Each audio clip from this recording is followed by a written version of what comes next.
mas pinalakas ng Regional Annual Administrative and Tactical Inspection 2026 ang kahandaan at disiplina ng mga ROTC units sa gitnang Luzon at Pangasinan sa pamamagitan ng mas pinaigting na pagsasanay. Narito ang ulat ni Maybelline Carbonell.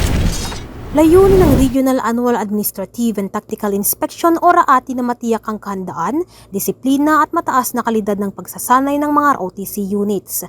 Gayon din ang epektibong pagpapatupad ng National Service Training Program o NSTP sa mga institusyon.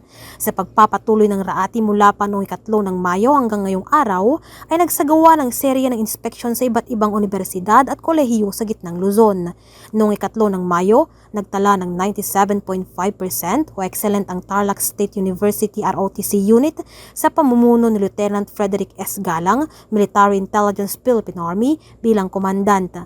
Pinangunahan ng inspeksyon ni Colonel George M. Bergonia, Infantry Master in National Security Administration Philippine Army, Chairman ng RAATI. Kasama si Professor Rodel P. Masakit, Direktor ng NSTP. Noong 4 ng Mayo, nakapagtala naman ng 95.60% ang Philippine College of Science and Technology ROTC unit, katuwang ang Malasiki Agno Valley College at University of Perpetual Help System.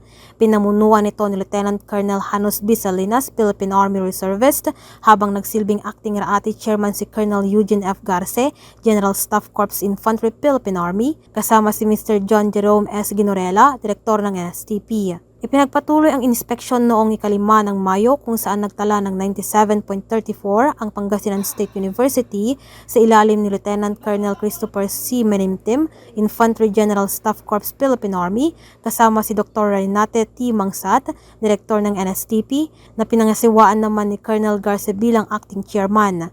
Sumunod na isinagawa ang RAATI sa Pangasinan State University noong 6 ng Mayo at sa Ordaneta Campus noong 7 ng Mayo, sa pangunguna pa rin ni Colonel Garce. Ipinakita ang matagumpay na serye ng RAATI ang patuloy na pagpapaigting ng hukbong katihan ng Pilipinas, ang kalidad ng kanilang ROTC program at pagbuo ng kabataang disiplinado, handa at makabayan.